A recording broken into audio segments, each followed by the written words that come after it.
नमस्कार, news watch India देख रहे हैं आप। मैं हूं आपके साथ सुरभि राजपूत। फरीदाबाद में हरियाणा सरकार की आगामी बजट तैयारियों को लेकर एक अहम पहल देखने को मिली, जहां मुख्यमंत्री नायब सिंह सैनी की अध्यक्षता में प्री बजट परामर्श बैठक का आयोजन किया गया। ये बैठक राज्य के विकास को नई दिशा देने और जनहित से जुड़े मुद्दों को बजट में शामिल करने की प्रक्रिया का महत्वपूर्ण हिस्सा मानी जा रही है। बैठक के दौरान मुख्यमंत्री नायब सिंह सैनी ने कहा कि राज्य का बजट समाज के हर वर्ग की जरूरतों और अपेक्षाओं को ध्यान में रखकर तैयार किया जाएगा। उन्होंने स्पष्ट किया कि सरकार का उद्देश्य केवल आर्थिक विकास ही नहीं, बल्कि समावेशी और संतुलित विकास को सुनिश्चित करना है।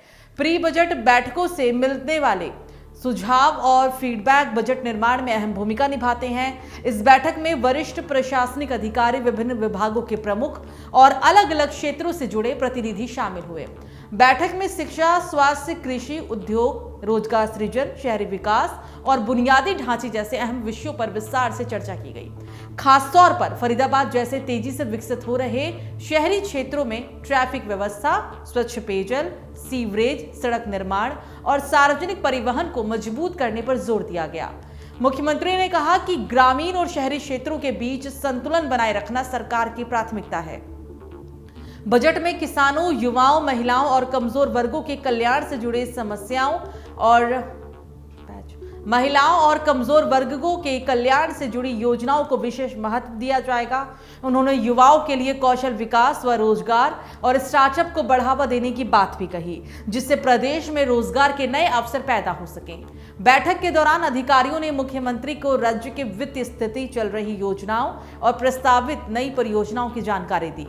उद्योगों को प्रोत्साहन देने, निवेश बढ़ाने और ईज ऑफ डूइंग बिजनेस को और बेहतर बनाने से जुड़े सुझावों पर भी चर्चा हुई है। सरकार का लक्ष्य एक ऐसा बजट पेश करना है जो विकास को गति देने के साथ साथ पारदर्शिता और वित्तीय अनुशासन को भी मजबूत करे।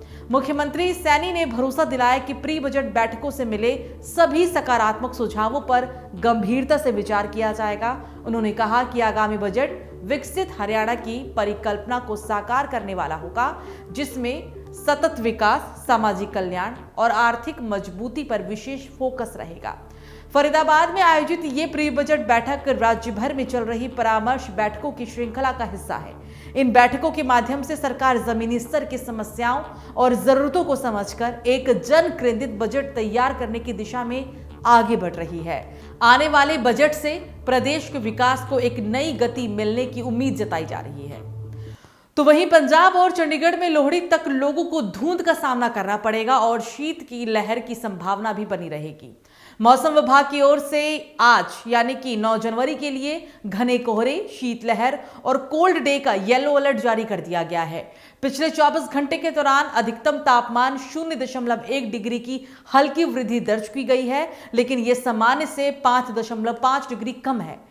अमृतसर, लुधियाना, पटियाला में कोल्ड डे दर्ज किया गया। अमृतसर में दृश्यता 150 मीटर दर्ज हुई, जबकि भटिंडा 5 डिग्री तापमान के साथ सबसे ठंडा शहर रहा।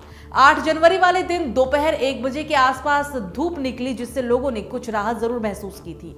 मौसम विभाग चंडीगढ़ के डायरेक्टर सुरिंदर पाल सिंह के मुताबिक जम्मू के पास बना वेस्टर्न डिस्टर्बेंस अब सरक कर उत्तरी पंजाब के इलाके में पहुंच गया है। ये जमीन से करीब 3 किलोमीटर ऊपर सक्रिय है और इसके साथ ही उत्तरी भारत के ऊपर काफी ऊंचाई, तेज रफ्तार से हवाएं बढ़ रही है, जिनकी गति करीब 140 किलोमीटर प्रति घंटा है।